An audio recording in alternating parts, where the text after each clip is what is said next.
ایسی بنائی ہے تو خود کیسا ہوگا؟ جب ماں ایسی بنائی ہے خود کیسا ہوگا؟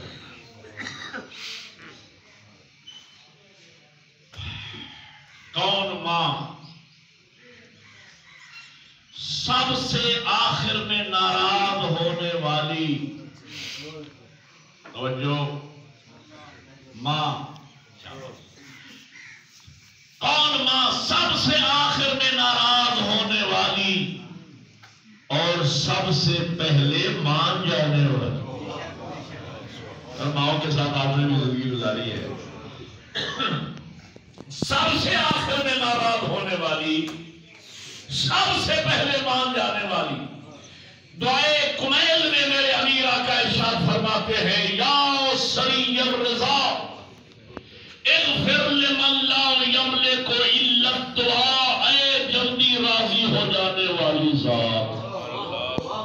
خدا سری الرضا ہے، جلدی مان جانے والی ذات. خدا کتنا جلدی مان جانے والی ذات. سمجھنا ہونا تو ماں کے ذریعے سمجھ. کون ماں سب سے آخر میں ناراض ہونے والی، سب سے پہلے مان. یہ میں لائق بیٹے کی بات نہیں کر رہا، وہ نالائق ترین لڑکا جسے محلے والے گلی میں کھڑا نہیں ہونے دیتے، بہن بھائیوں نے قطع تلقی کر رکھی ہے، باپ نے اسے آگ کر دیا ہے، اخبار میں اشتہار دے دیا کہ میرا اس سے کوئی تعلق نہیں ہے، قانون اس کے پیچھے، پولیس اس کے پیچھے، زمانے کا کوئی فرد اس کمینے کو منہ لگانے کو تیار نہیں ہے. لیکن اس دنیا میں ایک ہستی ہے ماں، چوری چوری اسے کھانا بھی کھلاتی ہے، لوگوں کو سمجھاتی ہے میرا بچہ دل کا برا نہیں. پتہ نہیں پہلے تو میرا لال ایسا نہیں تھا، کس کی صحبت میں چلا گیا، پتہ نہیں میرے بچے کو نظر لگ گئی. ہزار تعویلیں ماں پیش کرتی ہے. اور ایک بات سوچتا ہوں، اگر ماں کی زندگی میں بھی ایک لمحہ ایسا آ جائے کہ ماں کو بھی کہنا پڑ جائے چل نکل یہاں سے، اور وہ گھر سے نکلے اور اگلے ہی لمحے یوں ٹرن لے کے واپس آ جائے اور سچے جھوٹے دو آنسو ماں کے سامنے بہا دے، محلے والوں کو سال لگ جائیں گے، بہن بھائیوں کو مہینے لگ جائیں گے، باپ کو مانتے مانتے ہفتے لگ جائیں گے، لیکن اگلے ہی لمحے سینے سے لگا کے معاف کرنے والی ہستی کا نام ماں ہے. اب حضور صادق کا فرمان حدیث سناؤ آپ کو. مخبر صادق میرے پیغمبر ارشاد فرماتے ہیں ایسی 70 ماؤں کا پیار اگر جمع کیا جائے تو ایک خالق کا پیار بنتا ہے. اور جب ماں ایسی ہے تو بنانے والا کیسا ہو.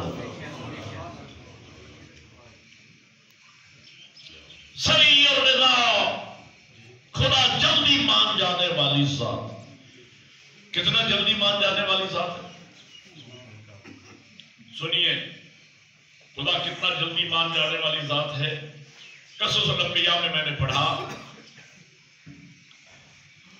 اصل میں اپنی بھی بات کر رہا ہوں، آپ کی بھی، سب کی مل کے ہم مجموعی طور پر ہم نے دین اسلام، ہم ماں باپ ہمارے مسلمان تھے، ہم مسلمانوں کے گھر پیدا ہو گئے، کلمہ پڑھ لیا، بس نماز روزہ ٹوٹا پھوٹا کرنے لگ گئے. دین کو ہم نے سمجھا ہی نہیں ہے، اس لیے کہ دین تو سمجھ آئے گا قرآن کے ذریعے. قرآن ہم ترجمے کے ساتھ سمجھ کے پڑھتے ہیں، 1000 میں سے اگر کوئی ایک آدھ بندہ پڑھتا ہے تو کیا ہو. دوسرا سورس تھا ہدایت کا سیرت انبیاء. سیرت انبیاء ہم میں سے کتنے لوگوں نے پڑھی ہے؟ قصص الانبیاء کتنے لوگوں نے پڑھی ہے؟ کتابیں کتنے لوگوں نے مطالعہ کیا ہے؟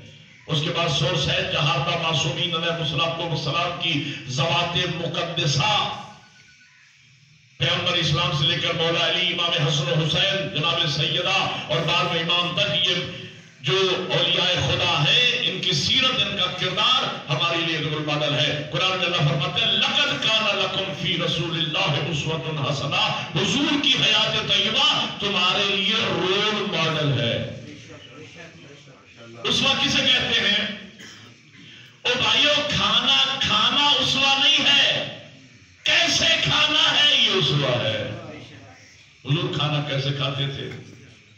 گفتگو کرنا اسوہ نہیں ہے، کیسے گفتگو کرنا ہے یہ اسوہ ہے.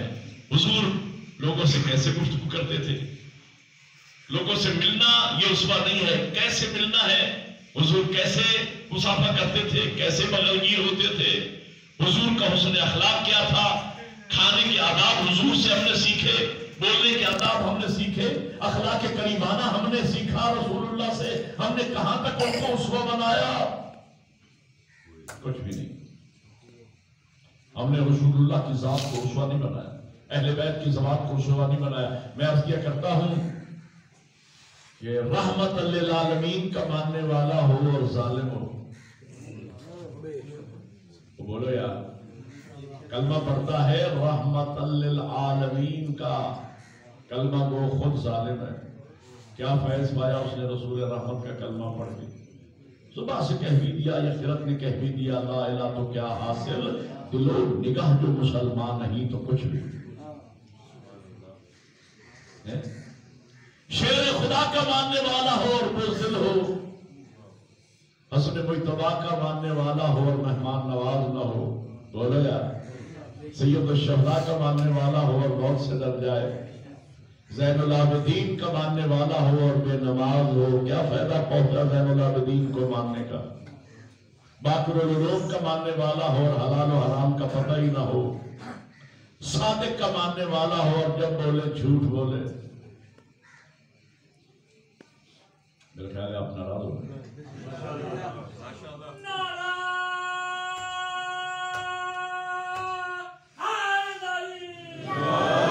بھائیو یہ سارے ثواب کی مجلس ہے، یہ باتیں کرنے والی ہوتی ہیں، ایسی مجالس میں کرنے والی ہوتی ہیں. نبی کا اسوہ، نبی کی اولاد کا اسوہ ہمارے لیے رول ماڈل ہے، سیرت ہے. ہمارے ساتھ میں امام کا لقب کاظم ہے، غصے کو پینے والے. ساتویں مقام پہ باب الحوائج کاظم کو امام مانتا ہے، اور ماننے والا گھر میں آتا ہے تو بم کی طرف پھٹ پڑتا ہے. نہ بیوی محفوظ، نہ بچے محفوظ، نہ خاندان محفوظ، نہ ہمسائے محفوظ. میں ایک بات یاد رکھنا، گالیاں بکنے والا اور لب بکنے والا اور بد اخلاق اور بد کردار بنو امیہ کا مرید تو ہو سکتا ہے، اہل بیت کا مرید نہیں ہو سکتا. تو میں کہنا یہ چاہ رہا تھا، یہ اسوہ انبیاء کی ہسٹری، سیرت پڑھیں انبیاء کی. میں نے بتانا ہے اللہ کتنا جلدی مان جانے والی ذات ہے. ذرا توجہ فرمائیے گا. زندگی بھر شیعہ سنی دوستو، میں سید ہوں، آپ کا مہمان ہوں. یہ باتیں اگر آپ نے دل میں بٹھا لی، زندگی بھر آپ اس سے استفادہ کر سکتے ہیں. ظاہر مرنا تو ہر کسی کو ہے، قبر میں تو ہر کسی نے جانا ہے، نجات تو ہر کسی کو چاہیے. میں راہ نجات دکھا رہا ہوں اور بتا رہا ہوں. خدا کتنا جلدی مان. قصص الانبیاء میں نے پڑھا، حضرت موسیٰ علیہ السلام کا زمانہ قحط پڑ گیا، یعنی خشک سالی، باران رحمت نہیں ہوئی. خشک سالی ہو گئی تو خوراک بھی پیدا نہیں، جانور بھی بھوکے مرنے لگے، انسان بھی پریشان. لوگ جمع ہو کے آئے حضرت موسیٰ کی بارگاہ میں، حضرت آپ دعائے استسقا پڑھیں یا نماز استسقا پڑھیں، باران رحمت کی دعا مانگے، اللہ بارش نازل فرمائے، باران رحمت نازل فرمائے. حضرت نے ایک بڑے میدان میں مخلوق کے خدا کو جمع کیا، جس طرح آپ یہاں بیٹھے ہیں، اجتماع خاصا جمع کیا اور دعا کرنا چاہتے تھے باران رحمت کے لیے. نبی کہ ہاتف غیبی کی ندائیں، حضرت موسیٰ کا لقب ہے کلیم اللہ، خدا سے باتیں کرنے والا. ہاتف غیبی کی ندائی، اے موسیٰ اس مجمع میں میرا ایک ایسا نافرمان موجود ہے کہ جب تک وہ موجود رہے گا مجمع میں تیری دعا بھی قبول کرنے والا نہیں. پہلے اس کو نکالو، پھر دعا مانگو، پھر باران رحمت کا نزول ہو. میں نے بتانا ہے خدا کتنا جلدی مان جانے والی تھا. حضرت موسیٰ علیہ السلام نے ہاتھ نیچے کر لیے، خطاب فرمایا کہ خدا فرما رہا ہے اس مجمع میں میرا ایک ایسا نافرمان موجود ہے کہ جب تک وہ موجود رہے گا خدا میری دعا بھی قبول نہیں کرے گا. تو انسان ہر کسی کو دھوکہ دے سکتا ہے، نہ خدا کو دھوکہ دے سکتا ہے، نہ اپنی ذات کو دھوکہ دے سکتا ہے. جو بھی ہے وہ جانتا ہے کہ وہ کون ہے. وہ یہاں سے نکلے تاکہ میں دعا مانگوں اور باران رحمت کا نزول ہو. یہ اعلان اس گناہگار نے بھی سن لیا. خدا سے رابطہ کتنا آسان ہے اور خدا کتنا جلدی مان جانے والی ذات ہے. یہ اعلان اس نے سن لیا، زبان سے ایک لفظ نہیں بولا، آنکھیں بند کی، گریبان پہ ہاتھ رکھا، دل میں کہا میرا اللہ تو جانتا ہے کہ میں گناہگار ہوں، یہ لوگ نہیں جانتے کہ میں گناہگار. میرا اللہ میں یہاں سے نکلوں گا تو برباد ہو جاؤں، منہ دکھانے کے قابل نہیں رہوں گا، کیسے لوگوں میں رہوں گا میں اگر یہاں سے نکل گیا. میرا اللہ سچے دل سے تیری بارگاہ میں معافی چاہتا ہوں. مجھے دیر لگی ہے، اس کو معافی مانگنے میں دیر نہیں لگی. کہا سچے دل سے معافی چاہتا ہوں، میرا اللہ مجھے معاف کر دے. پر لفظ معافی کہا نہیں، سوچا سچے دل سے. ٹھنڈی ہوائیں چلنے لگی، ابر رحمت آ گیا، ابر رحمت برسنے لگا، جل تھل ہو گیا. حضرت موسیٰ نے بارگاہ توحید میں عرض کیا پروردگار تو گناہگار نکلا نہیں، میں نے دعا مانگی نہیں، بارش کیسے ہوئی؟ کہ موسیٰ اسی گناہگار کی وجہ سے ہوئی ہے، اس نے مجھ سے صلح کر لی ہے. وہ میرا ہو گیا ہے، میں اس کا ہو گیا.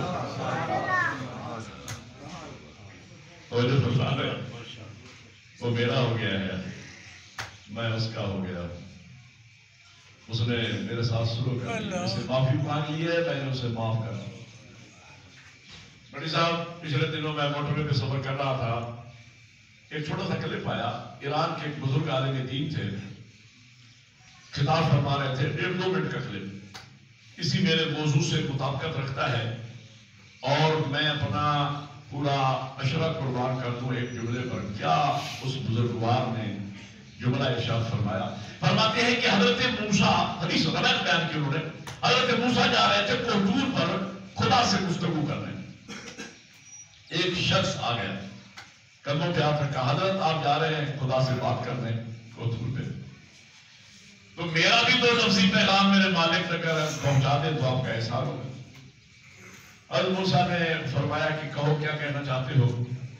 کہا میری طرف سے بھائی میں آپ سے بات کر رہا ہوں یار. کہا میری طرف سے میرے مالک کو 2 لفظی پیغام پہنچا دینا کہ تیرا ایک بندہ ملک تھا، گناہگار تھا، وہ کہہ رہا تھا کہ پروردگار مجھے معاف فرما دے، میرے گناہوں کو معاف کر. بس میرا اتنا پیغام میرے مالک تک پہنچا. حضرت موسیٰ کو دور میں گئے، اللہ سے باتیں ہوئی. جب گفتگو ختم ہوئی تو یاد آ گیا.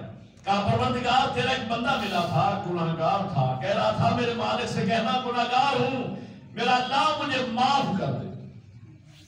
اب یہ جنہیں سمجھ آئے گی ان کے چہروں کے رنگ بدلیں گی. جو آپ نے نعرے لگانے ہیں وہ مجھے پتہ لگے. آپ صرف توجہ سے سنیں. میں کوئی اور مجلس میں بولنا اتنا ضروری نہیں جتنا مجلس کو سمجھنا ضروری. اور آپ سمجھ رہے ہیں، متوجہ ہر بندہ متوجہ ہے الحمدللہ. اور میں چاہتا ہوں کہ میں اپنی ماں کی بلندی درجات کی ایسی مجلس پڑھوں کہ اگر ایک بندے کی بھی اصلاح ہو گئی تو ہم سب کی بخشش کا سامان ہو جائے. اس لیے موضوع میں نے ماں والا لیا ہے. جی تو کہا کہ موسیٰ نے اس بندے کو جا کے کہہ دینا کہ تیرا مالک کہہ رہا ہے کہ میں نے معاف کر دیا، لیکن اے موسیٰ میری طرف سے میرے اس بندے کو ایک شکوہ کرنا، میری طرف سے میرے اس گناہگار بندے کو ایک شکوہ کرنا اور اسے کہنا کہ تیرا مالک کہہ رہا تھا اے میرے بندے تو نے میرے موسیٰ کو کیوں بتایا کہ تو گناہگار ہے؟ مجھے کہہ دیتا میں تجھے معاف کر دیتا. میں تو نہیں چاہتا تھا کہ موسیٰ کو بھی پتا چلے کہ تو گناہگار ہے.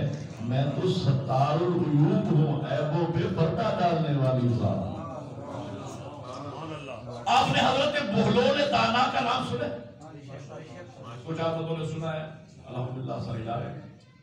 حضرت بہلول دانا، دانا آل محمد، عالم آل محمد، فقیہ اہل بیت، یہ صحابی ہے ایمان. بہلول دانا عراق میں بغداد میں ان کا گزار ہے. بہلول دانا بازار کے ایک چوک میں بیٹھے ہیں. گھبرا تو نہیں رہے آپ حضرات؟ اگر آپ کو باتیں پسند نہیں آ رہی تو میں دعا منگوا دیتا ہوں.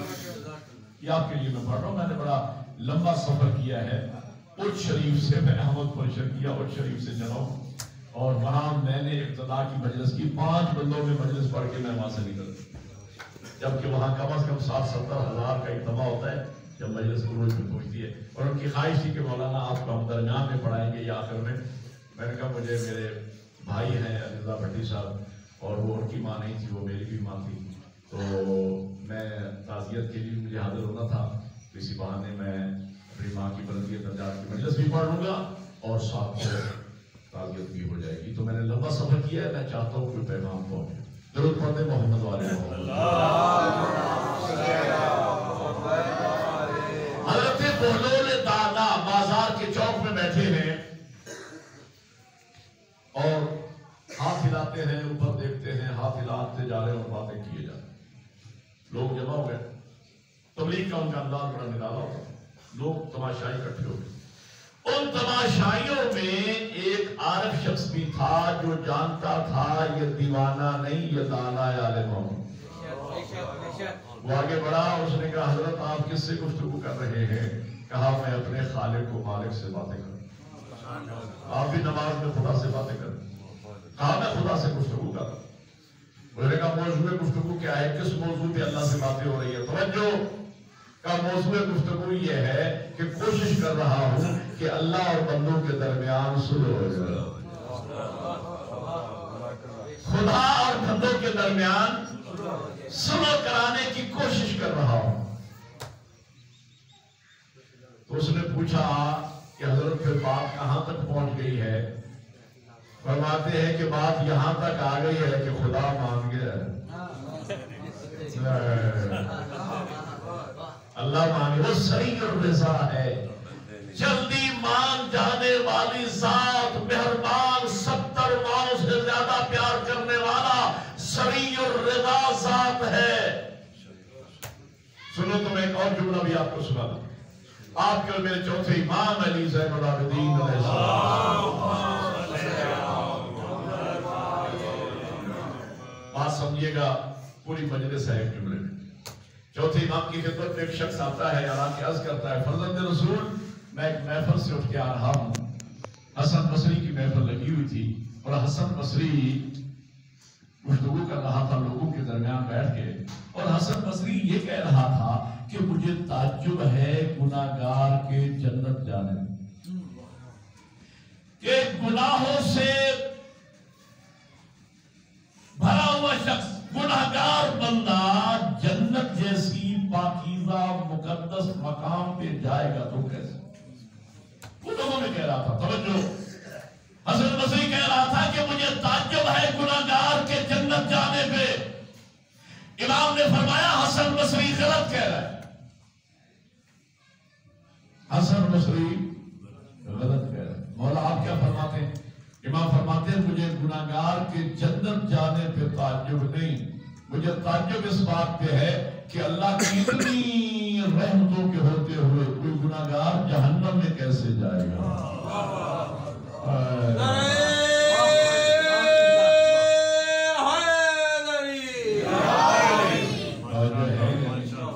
اللہ کی اتنی رحمتوں کے ہوتے ہوئے کوئی گناہگار جہنم میں کیسے جائے گا؟ 97 میں ایسا مجھے اللہ نے حج کی سعادت بخشی، میں وہ دینی طالب علم ہوں الحمدللہ، یہ میرے لیے اعزاز ہے کہ جس سال مجھے مومنین سے عشر محرم کی اتنی نیاز مل گئی کہ اس میں حج کے اخراجات پورے ہوتے تھے، یعنی میں نے سمجھا کہ میں اب مستطیع ہو گیا ہوں، اسی سال اللہ نے مجھے بلا لی۔ 97 میں پہلا واجب حج میں نے 97 میں کیا، 2018 میں پھر اللہ نے مجھے سعادت بخشی ہے، عمر تو کئی مرتبہ کی زیارت کی۔ تو 97 میں جوان یہ باتیں تو آپ کے سوچنے والی کام کی تھی۔ چلو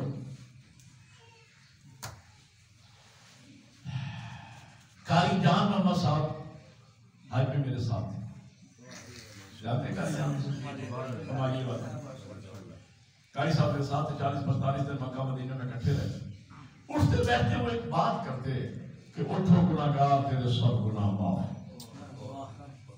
ایک دن میں نے قاری صاحب سے پوچھ لیا، قاری صاحب آپ کیا بار بار کہتے رہتے اٹھو گناہگار تیرے سب؟ کہنے کہ مولانا یہ ایک شعر ہے جسے میں توڑ موڑ کے میں نے کہا ذرا اس کو مکمل کرے. وہ شعر انہوں نے مجھے سنایا. وہ شعر کیا تھا؟ میری ساری تقریر ایک طرف وہ شعر ہے. توجہ کریں گے سنو.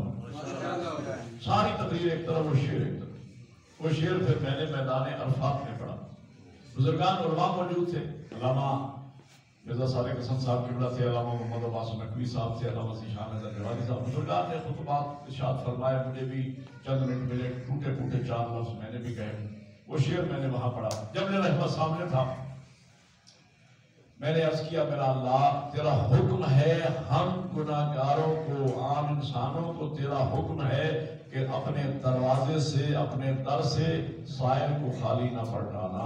جب ہم گناہگاروں کے در سے سائل کا خالی پلٹنا تجھے پسند نہیں، ہم تو 14 کا واسطہ لے کر ہاتھوں کا کشکول بنا کے تیرے در تیری رحمت سے وہی رہے کہ یہ ہاتھ تیری بارگاہ سے خالی آ جائیں گے. میرا اللہ معاف کر دے ہمارے. اور مجھ سے نقوی شہید کے اشعار مجھے یاد آ رہے تھے. کوئی بات اور پتا ہو سکتا ہے بیٹھو. مجھ سے نقوی فرماتے ہیں اپنی رحمت کی طرف دیکھ کے بخشش ہو میری، مجھ کو کیا دیکھتا ہے سخت گناہگار ہوں میں. بات یہ کسی کو ہوتی یا نہیں؟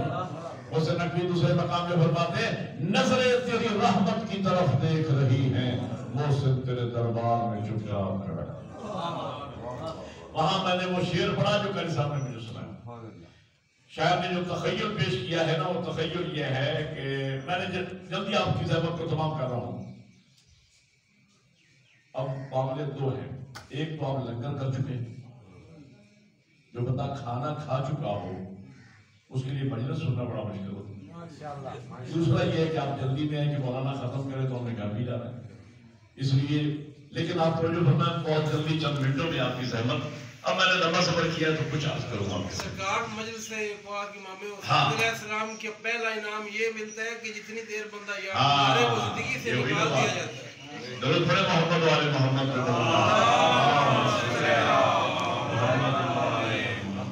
آپ کے لیے تو میں 4 گھنٹے پڑھتا رہوں تو آپ کچھ بیٹھے رہیں گے، میں آپ دوسرے لوگوں کو جی. تو وہ میں نے وہاں جب رحمت سامنے تخیل کے شاعر نے پیش کیا جو شعر آپ کو میں نے سنانا ہے، جو قاری صاحب نے مجھے سنایا. جب رحمت سامنے ہے آپ نے گناہگار خدا سے گڑ گڑا کے مانگ رہا ہے میرا اللہ معاف کر دے، معاف کر دے، 14 کا واسطہ معاف کر دے. حاکم غیبی کی طرف سے جو خوشخبری آتی ہے نا گناہگار کو، وہ شاعر نے بیان کیا ہے. کریم فرماتا ہے جاؤ گناہگار تیرے سب گناہ معاف، بندے سے کیا مقابلہ ہے پروردگار.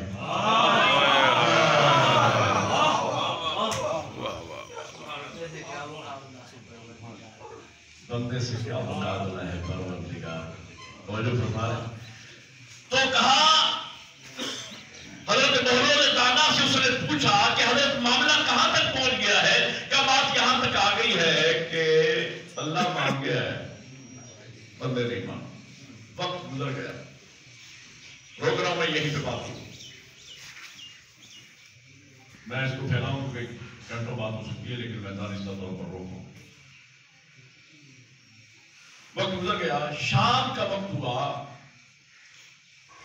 اسی شخص کا گزر ہوا قبرستان کے پاس سے. اس نے رک کے دیکھا کہ وہی حضرت بہلول دانا ہیں، قبرستان کے بیچ میں اکیلے بیٹھے ہیں اور باتیں کیے جا رہے ہیں. نتیجہ دے رہا ہوں تقریب کا، باتیں کیے جا رہے ہیں. وہ شخص رک گیا. کہا حضرت اب یہاں کیا ہو رہا ہے؟ کہ وہی کام جو چوک میں کر رہا تھا. کیا کہ اللہ اور بندوں کے درمیان سلو کرا دو. وہی کام یہاں بھی ہو رہا ہے قبرستان میں. اس عارف شخص نے پوچھا کہ حضرت اب معاملہ کہاں تک پہنچا ہے؟ کہا بات اب یہاں تک آ گئی ہے اب بندے مان گئے ہیں.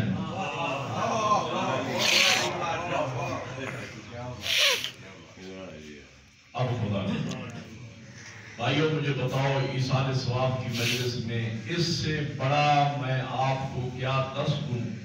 اس سے بڑا عبرت کا میں کیا جملہ عرض کروں آخرت بنانے کے لیے؟ اس سے بڑی کیا تقریر میں آپ کو سناؤں؟ او بھائیو آج وقت ہے خدا کو منانے کا. آج وقت ہے. معصوم فرماتے ہیں خدا کسی شے کا اتنا انتظار نہیں فرماتا جتنا گناہگار مومن کی توبہ کا انتظار کرتا. ہماری معافی مانگنے میں دیر ہو سکتی ہے، کریم کے بخشنے میں دیر نہیں ہوتی. واجب عمل ہے، غلطی ہو جائے، گناہ ہو جائے، معصوم فرماتے ہیں فوراً ندامت کا اظہار کرو، فوراً معافی مانگ لو، مؤخر نہ کرو توبہ کو۔ جو بندہ اس نیت سے توبہ کو مؤخر کرتا ہے، ابھی تو صحت ہے، ابھی تو جوانی ہے، یار دیکھا جائے گا، معصوم فرماتے ہیں ایسے شخص سے اللہ توفیق توبہ سلب کر لیتا ہے، اور جب وہ مرتا ہے تو گناہگار ہی مرتا۔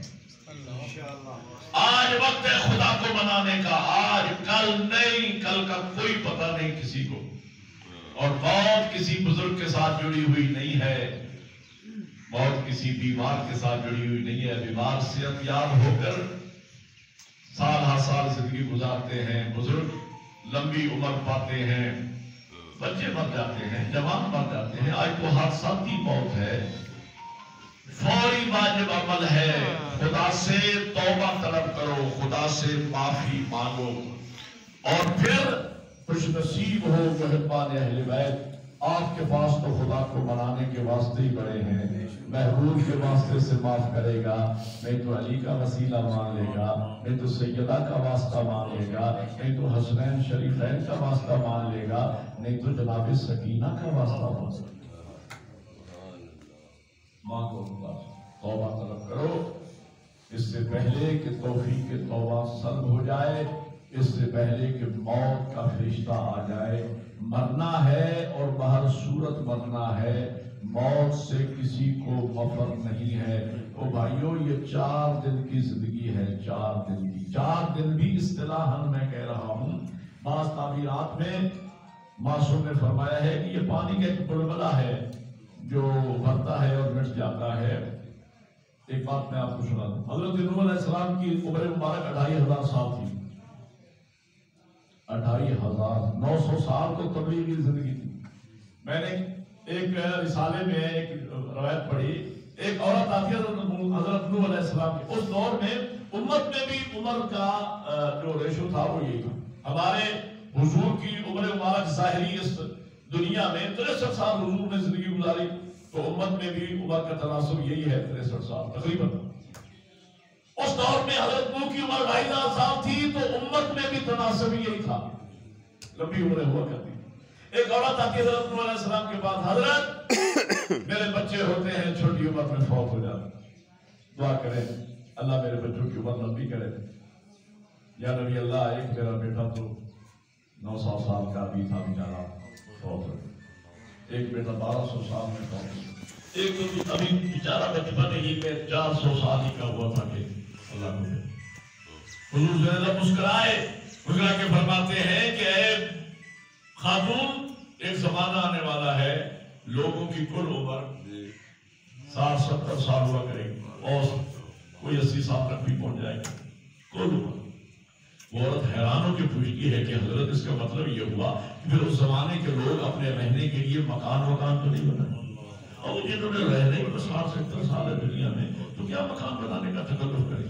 میں کہتا ہوں کہ وہ عورت آج زندہ ہو جائے اور وہ دیکھے کہ 60-70 سال تک اس دنیا میں رہنے والوں نے اپنے لیے کتنی صدیوں کا انتظام کر لیا ہے، اور یہ انتظامات بتاتے ہیں ہمارا موت پہ یقین ہی نہیں ہے، جیسے کہ ہم نے مرنا ہی نہیں، مرنا ہے اور بہر صورت مرنا ہے۔ حضرت ابراہیم علیہ السلام کے پاس آتا ہے فرشتہ ملک الموت روح قبض کرنے کے لیے، نبی ہے ہماری ہدایت کے لیے، انہوں نے فرمایا تیرے نبی موت سے نہیں تھا، کہا پروردگار ملک الموت کو بھیجا ہے، پہلے کوئی اشارہ کیا ہوتا، کنایا کیا ہوتا، کچھ نہ کچھ مجھے پہلے اطلاع دی ہوتی، ملک الموت کو ٹک بھیج دیا ہے۔ کہا ابراہیم میں نے تو 20 اشارے کیے، جب تو بیمار ہوا تھا وہ پہلا اشارہ تھا تیاری کر لے، جب تیرے گھر کے پاس سے جنازہ اٹھا تھا یہ دوسرا اشارہ تھا کہ تیاری کر لے، جب تیرا دادا فوت ہوا تھا یہ تیسرا اشارہ تھا، جب تیرا باپ فوت ہوا تھا یہ چوتھا اشارہ تھا۔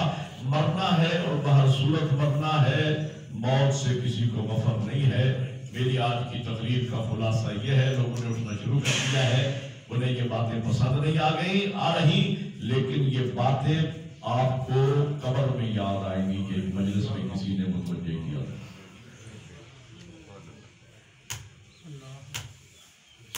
بے قدر لوگوں سے میں بہت نالا رہتا ہوں، بے قدر لوگ سونے کے پانی سے لکھنے والی باتیں اٹھ جاتی۔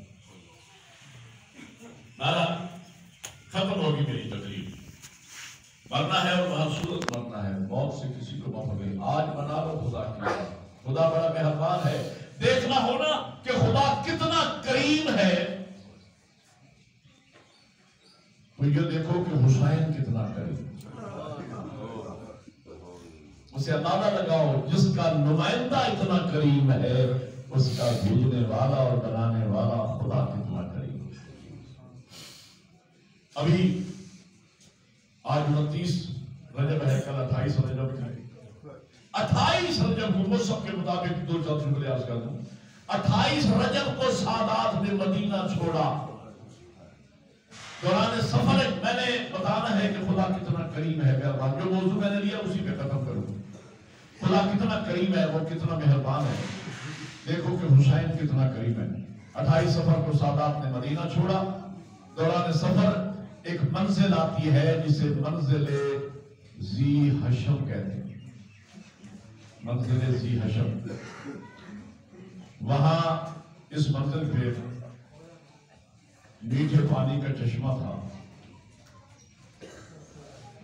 میٹھے پانی کا چشمہ. قافلہ باہر ہوگا, سب نے پانی پیا. اور جب قافلہ چلنے لگا تو امام نے فرمایا کہ قافلے میں جس کے پاس جو بھی برتن ہے پانی سے بھرو.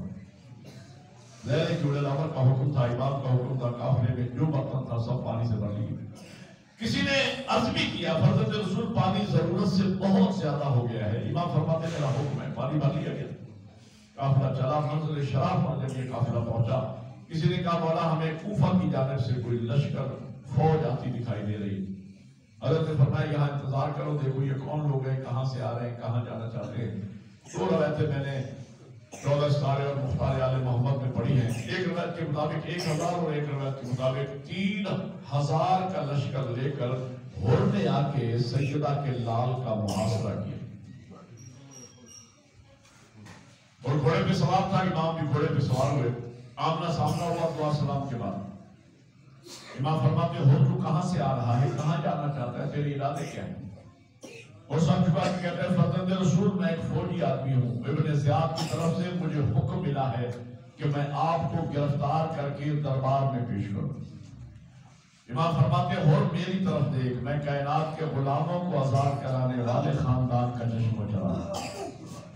مجھے آزاد کو تو گرفتار نہیں کر سکتا. لیکن ہو یہ ساری باتیں بعد میں ہوتی رہے گی. پہلے تو مجھے یہ بتا تیرے چہرے کا رنگ کیوں اترا ہوا ہے, تیرے فوجی کیوں پریشان ہے, تیرے جانور کیوں ہانپ رہے ہیں. اور سب چکا کے کہتے ہیں فرزند رسول, اللہ کرے میں لفظ سمجھا لوں, فرزند رسول 3 گھنٹے ہو گئے, پانی ختم ہو گیا ہمارے پاس. 3 گھنٹے ہو گئے, میں بھی پیاسا ہوں, میری فوج بھی پیاسی ہے, جانور بھی پیاسے ہیں. اور اگر 1-8 گھنٹہ اور ہمیں پانی نہ ملا تو شاید ہم میں سے بعض لوگ شدت پیاس کی وجہ سے مر نہ جائیں. بس یہ سننا تھا. امام نے فرمایا میں نے نہ کہا تھا میرے ساتھیوں کے پانی بھر لو, آؤ میرے اصحاب ہو کے گھوڑوں کو پانی پلاؤ, آؤ اکبر قاسم و عباس ہو کے فوجیوں کو پانی پلاؤ. امام نے خود کاسا ہاتھ میں لیا, ہور کو پیش کیا. جنگل میں منگل ہو گیا. حسین کا ابر رحمت برسنے لگا, پیاسے سیراب ہونے لگے. جب سب پانی پی چکے تو ہور اور ہور کے ساتھیوں کے سر شکریہ کے طور پہ جھک گئے. امام فرماتے نہیں ہور شکریہ کی کوئی بات نہیں ہے, میں اس جنگل میں تمہیں پانی پلا کے یہ ثابت کرنا چاہتا تھا کہ قاتل کو شربت پلانے والے باپ کا بیٹا کسی بھی حالت میں اپنی خاندانی روایات کو فراموش نہیں کرتا ہے. گفتگو شروع ہوئی. امام فرماتے ہیں کہ اگر میرا وجود تم لوگوں کو سلطنت عرب میں برداشت نہیں ہے, یہ کتابوں کی لفظیں ہیں جو میں سنا رہا ہوں, مطالعے کے بعد مجلس پڑھتا ہوں, اگر تمہیں برداشت نہیں ہے تو 2 لفظیں ہیں. ایک ہے امام نے فرمایا میرا راستہ چھوڑ دو, میں ہندوستان چلا جاتا ہوں. ایک روایت یہ ہے کہ میرا راستہ چھوڑ دو, میں سندھ چلا جاتا ہوں. سندھ بھی اس زمانے میں ایک بڑی سلطنت کا نام تھا, ہند اور سندھ. اور میں سندھ میں 16 سال رہ کے آیا ہوں دینی مدرسے میں. میرا دل گواہی دیتا ہے کہ شاید امام نے سندھ کے بارے میں ہی کہا ہوگا, اور اگر ہندوستان میں کہا ہوگا تو فرات سندھ ہوگا, اس لیے کہ 1400 سال کے بعد آج بھی سندھیوں کے دلوں میں سادات کا بڑا احترام ہے. میرا تجربہ ہے اگر سندھی ڈاکو لوٹنے لگ جائے نا اور سامنے والا کہہ دے کہ میں سید ہوں، وہیں پہ ہتھیار ڈال دے اور مقصود منزل مقصود پر اپنی حفاظت میں پہنچا کے آتا ہے۔ سید بچے کا بھی ڈاکو بھی احترام کرتا ہے۔ اس نے کہا امام نے فرمایا میرا راستہ چھوڑ دو، میں سندھ چلا جاتا ہوں۔ بہرحال امام نے فرمایا کہ میرا راستہ بھی نہیں چھوڑتا، 2-3 منٹ کی اور زیادہ تو میرے ساتھ ساتھ چل سکتا ہے، مجھے گرفتار نہیں کر سکتا۔ امام نے یہ کہہ کر گھوڑے کو چلنے کا اشارہ کیا۔ ذوالجلال نے ایک سے دوسرا قدم رکھا ہوگا کہ ہور نے آگے بڑھ کے امام کے گھوڑے کی لگام میں ہاتھ ڈالا۔ میں نے پڑھ دیا، آپ نے سن لیا۔ لگام میں ہاتھ کا ڈالنا تھا کہ پردے سے محلوں سے بطول زادیوں کے رونے کی آوازیں بلند ہوئی، اس لیے کہ رسول زادیوں نے سفر میں پہلی مرتبہ بھائی کی غربت کو دیکھا۔ چیخوں کی آوازیں بلند ہوئی، واہ محمدہ واہ علیہ واہ حسینہ۔ اس وقت میرے مولا حسین نے ایک تاریخی جملہ کہا ہور کی طرف دے کر، ہور تیری ماں تیرے غم میں روئے، ارے تو نے رسول زادیوں کو رلا دیا۔ پتہ ہے ہور نے کیا جواب دیا جب امام نے کہا نا تیری ماں تیرے غم میں روئے؟ ہور نے پتہ کیا، میں اس جواب سے سمجھ گیا کہ ہور کی تینت میں شرافت پہلے سے موجود تھی، اور سب جھکا کے کہتا ہے حسین اگر تیری ماں فاطمہ نہ ہو تو جس طرح آپ نے لوگوں کے درمیان میری ماں کا نام لیا ہے، لیکن میں مجبور ہوں، میں سوائے درود و سلام کے آپ کی ماں کا نام نہیں، میں کہتا ہوں ہور کی طرف دیکھ کر کہو کربلا کی طرف، ہور اللہ تیری قبر پہ رحمتیں نازل کرے، تو نے رسول ذاتی کا احترام کیا ہے۔ اللہ جانے وہ کیسے مسلمان تھے جنہوں نے رسول کی بیٹیوں کا احترام نہ کیا۔ قافلہ چلا، آخری جملے میں نے بتانا ہے خدا کتنا مہربان۔ 2 محرم کو قافلہ کربلا پہنچا، 9 کا دن گزر گیا، 10 محرم کی رات آ گئی، اور کا ایک بیٹا جس کا نام علی ابن حر ہے، آدھ رات کا وقت ہے، علی ابن حر بیٹے کا گزر ہوا سادات کے خیموں کی جانب سے، اس نے چھوٹے چھوٹے بچوں کی آوازیں سنی، العطش، ہائے پیاس، ہائے پیاس۔ آج پیاس کا ذکر اتنا ہوا ہے مجالس میں، جب پیاس کا ذکر ہوتا ہے سادات کا بہت کم مومنین کی آنکھوں میں آنسو آتے ہیں، لیکن میں نے پڑھا ہے مکتب کی کتابوں میں کہ عصر عاشور یا 10 محرم کی رات شدت پیاس سے بچوں کی حالت یہ تھی کہ جن بچوں کے منہ کھلے تھے بند نہیں ہوتے تھے، اور جن بچوں کے منہ بند تھے کھلتے تھے، اتنی شدت پیاس۔ اس نے سنا العطش کی آوازیں، دوڑتا ہوا باپ کے خیمے میں، ہور کے خیمے میں آیا، بابا میرے ساتھ ہے تو ہاتھ سے پڑا لے کے آیا، کہا بابا ذرا کان لگا کے سنو، کیا اسی حسین کے بچوں کی آوازیں نہیں ہیں جنہوں نے ہمارے گھوڑوں کو پانی پلایا تھا، جنہوں نے ہمارے جانوروں کو پانی پلایا؟ بابا ہمیں کیا ہو گیا تھا؟ اور کہتا ہے بیٹا میں مر چکا ہوں، مجھ مرے ہوئے کو نہ مار، میں چاہتا ہوں کہ معافی مانگوں، سوچتا ہوں گناہگار بہت بڑا ہوں، اللہ جانے معافی میں۔ اور کا بیٹا کہتا ہے بابا اپنے منزل شراب پر بطول کے بیٹے کا کرم نہیں دیکھا؟ میرا دل مانتا ہے ہماری معافی مانگنے میں دیر ہو سکتی ہے، نمائندہ خدا کے بخشنے میں دیر نہیں ہوگی، کہا آؤ پھر قسمت آزماتے ہیں۔ لیکن انہوں نے کہا بیٹا میں کیسے سامنا کروں گا نواز رسول کا، میری آنکھوں پہ پٹی باندھ دو، جن ہاتھوں سے میں نے گھوڑے کی لگام میں ہاتھ ڈالا تھا میرے ہاتھوں کو باندھ دو۔ ہاتھ بندھ گئے، آنکھوں پہ پٹی بندھ گئی، ادھر سے گناہگار چلے، ادھر سے رحمت للعالمین کے نواسے نے پکارا، اکبر و قاسم عباس استقبال کی تیاری کرو میرا مہمان آ رہا ہے۔ یہ ہے رحمت للعالمین کا نمائندہ۔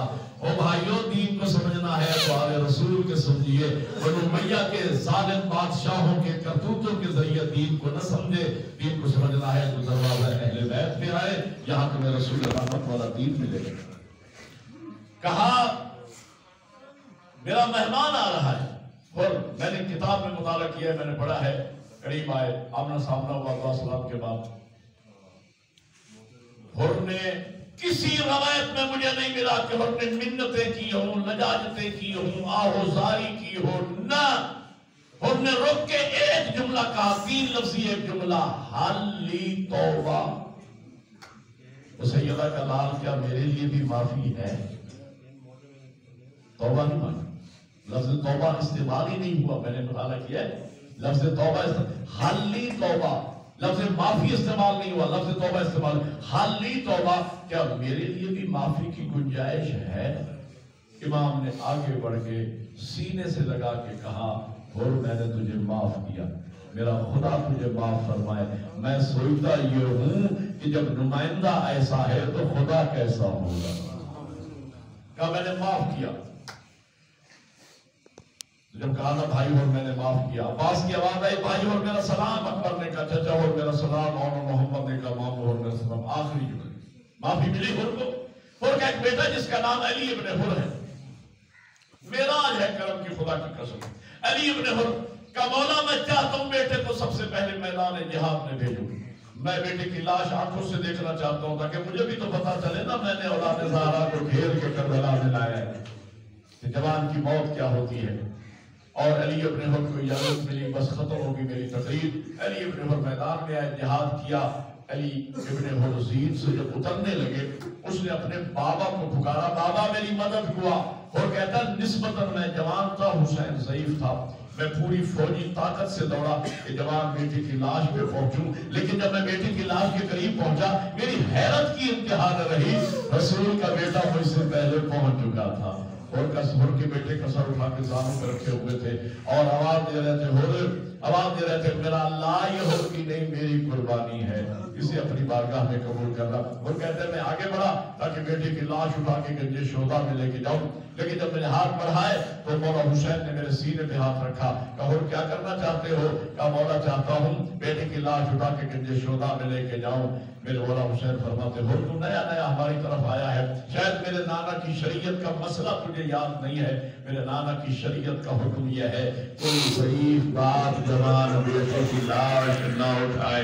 میں کہوں گا کربلا کی طرف دیکھ کر کہوں اللہ کا لال، ابھی تو آپ ہو تو یہ کہہ رہے تھے ارے تھوڑی دیر کے بعد جب آج اکبر کا لاش اٹھائیں گے تو ہر سے کہے ہوئے جملے کتنی بار نہ یاد آئیں گے۔